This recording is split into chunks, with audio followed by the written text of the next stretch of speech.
As Talbot said, I'm Paul Ferrera. I'm the police chief. With me here tonight is Deputy Chief Kenneth Bugado, my number 2 in command, and Captain Samuel Gelsman. Since this event occurred yesterday, we've had, on the first response, we've had an excess of 75 officers in the Puna district responding to this event. When an event like this happens, we pull all our resources together. All the officers in the Puna district, as well as the officers on the South Hilo district, currently are on 12-hour shifts. We take all of our investigative officers, those that are in vice, criminal investigations, juvenile aid, in our criminal intelligence units, and those officers are placed out in the field. This is a priority for us. Unfortunately, today added another priority for us. We had an earthquake that thinned our resources in Hilo, so we had to bring in resources from Hamakua and North Hilo as well. You may notice that I'm probably the last person everyone wants to see up here because we're the people that tell you no, that you cannot go into a subdivision, or no, you cannot enter your residence. We take our guidance from the individuals that know best. The Army, the Air Force, and the fire department that's out there testing the air quality. That's why our roadblocks have been mobile constantly. The officers that were stationed at the top of Leilani and 130 had to move the roadblock when the wind changed. We relocated to Highway 130, 132 junction, preventing anyone from going in. On the Makai side, towards Kalapana, we have a roadblock at Kamaili Road, or Hopikau Road. On the Makai side, on the ocean front, we have a roadblock at Pohoiki and 137 junction. We have a roadblock at Four Corners. We used to have a roadblock at 132 at Pohoiki Road Junction. That had to be moved again because of the sulfur dioxide that we had to get away from. So that roadblock has been moved, and I believe it's moved to the entrance to Kanihiku Village with a secondary roving patrol between Kanihiku Village and Four Corners to maintain the security. We don't have officers actively in Leilani Estates at this time because of the sulfur dioxide, and we were advised to pull our officers out. We were advised to pull everyone out as much as possible. So we're relocating as we speak. Whenever the conditions lighten and we can move officers inbound, we will. We will relocate the roadblocks again. We will send officers into the subdivision as need be.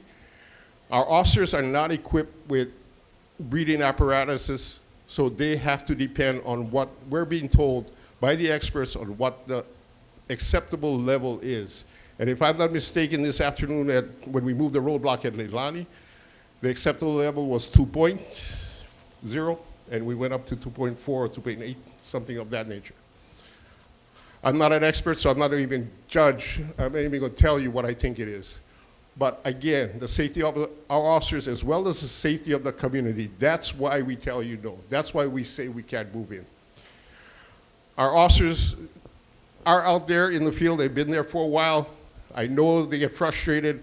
I know their patience gets thin. Bear with them. If they do, these are the people you talk to. I will remind them. They are compassionate. They know what their job is, but at times they may get frustrated. If I know about it, we will take action. And I will remind them, please be compassionate to the people.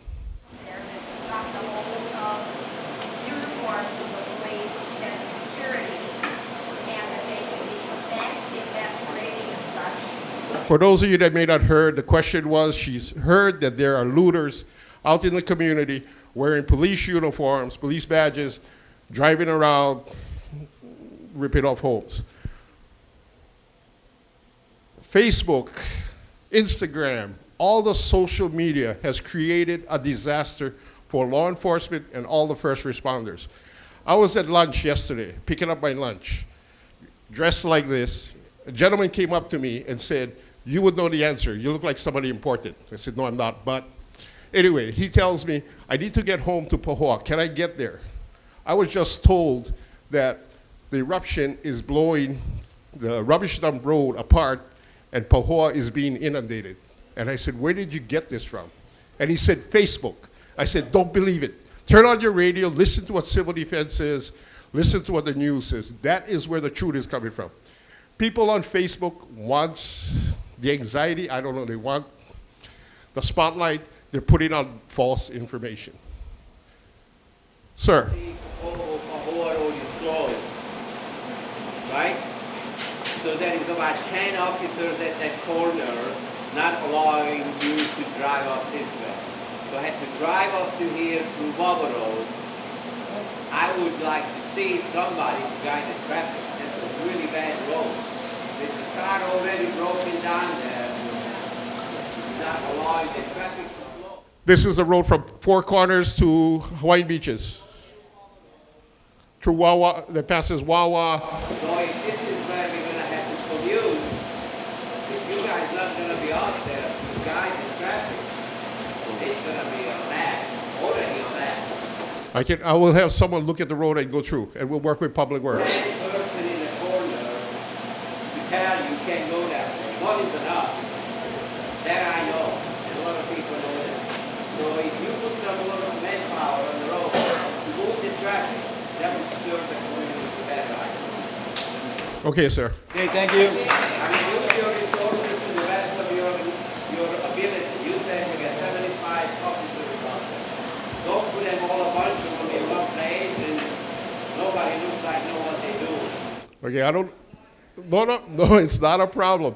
I don't know what they were there for. They may be changing shift. We also have officers roving, so what happens is they'll go to the roadblocks, and we will have at least a minimum of 2 officers at the roadblocks. We will never have only 1. And then next week, business is back in the Toho. FedEx is going to have to come to have the overload again. More than likely, they're going to say no.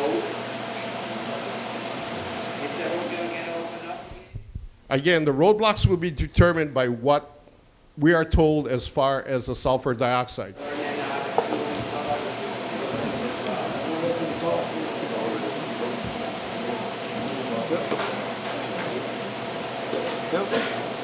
Okay, I've been cut off, but I will answer your questions. I'll come to you and answer your question. Yeah, let us get to the program first. We'll be sticking around. You guys got questions after our program?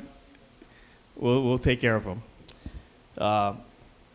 Next, very important department representing fire, Renrick Victorino.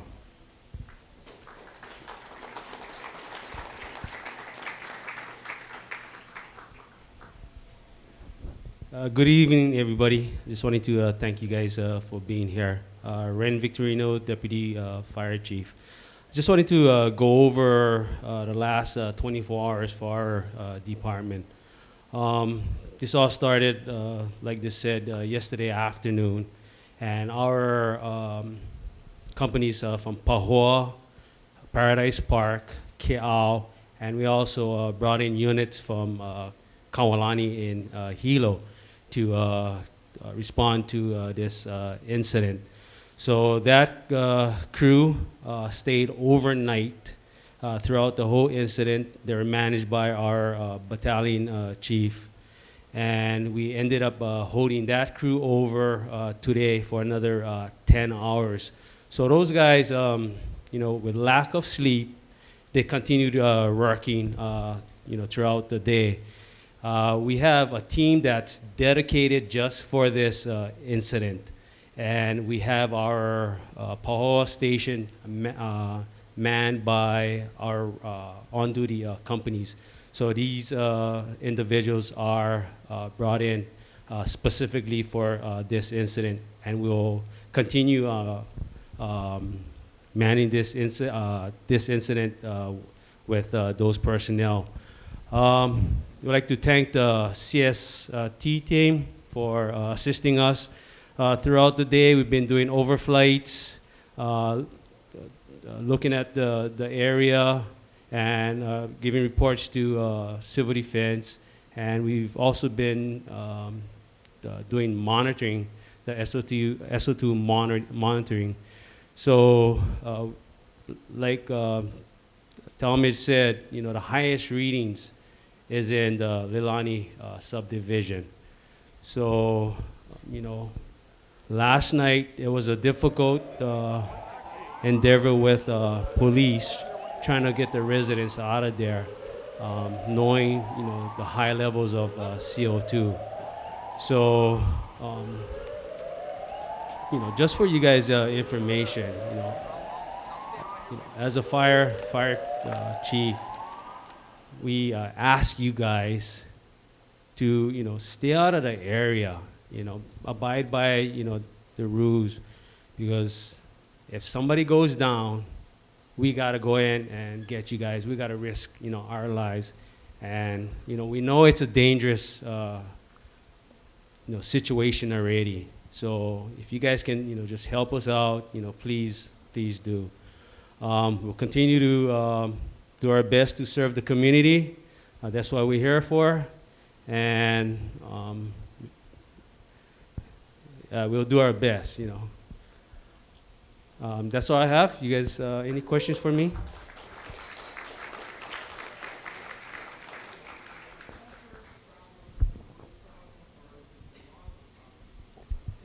It's the sulfur dioxide. It's the gassing of the lava.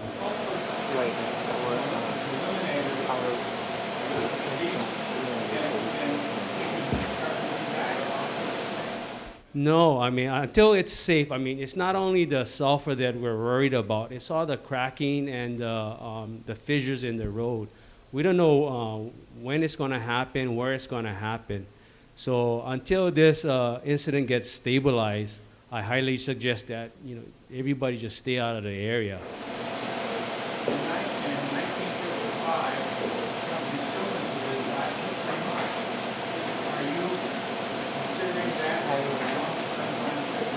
We got to plan for that. Yeah, we have to plan for that. In 1955, it lasts for 3 months. Are we going to continue this for the 3 months? So, yes. They got the campaign removed from geothermal. I wouldn't be able to answer that. Maybe Talmish can answer that. Yeah. Yes, sir. Sir, is it true that the sulfur dioxide can transfer to the rainwater and so into the everything? That I'm not a chemist, so I wouldn't be able to answer that question. It's best that you ask a chemist.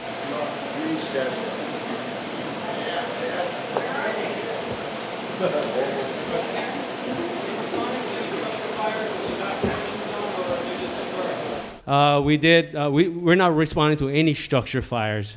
We've learned that there was 3 structures that did get lost in this incident.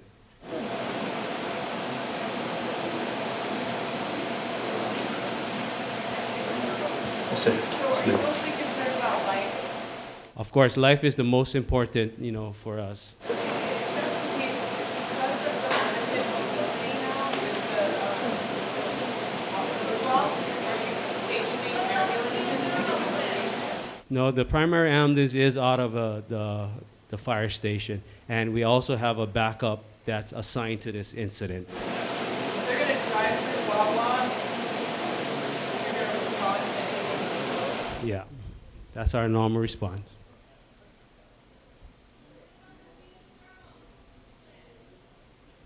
What about the geothermal?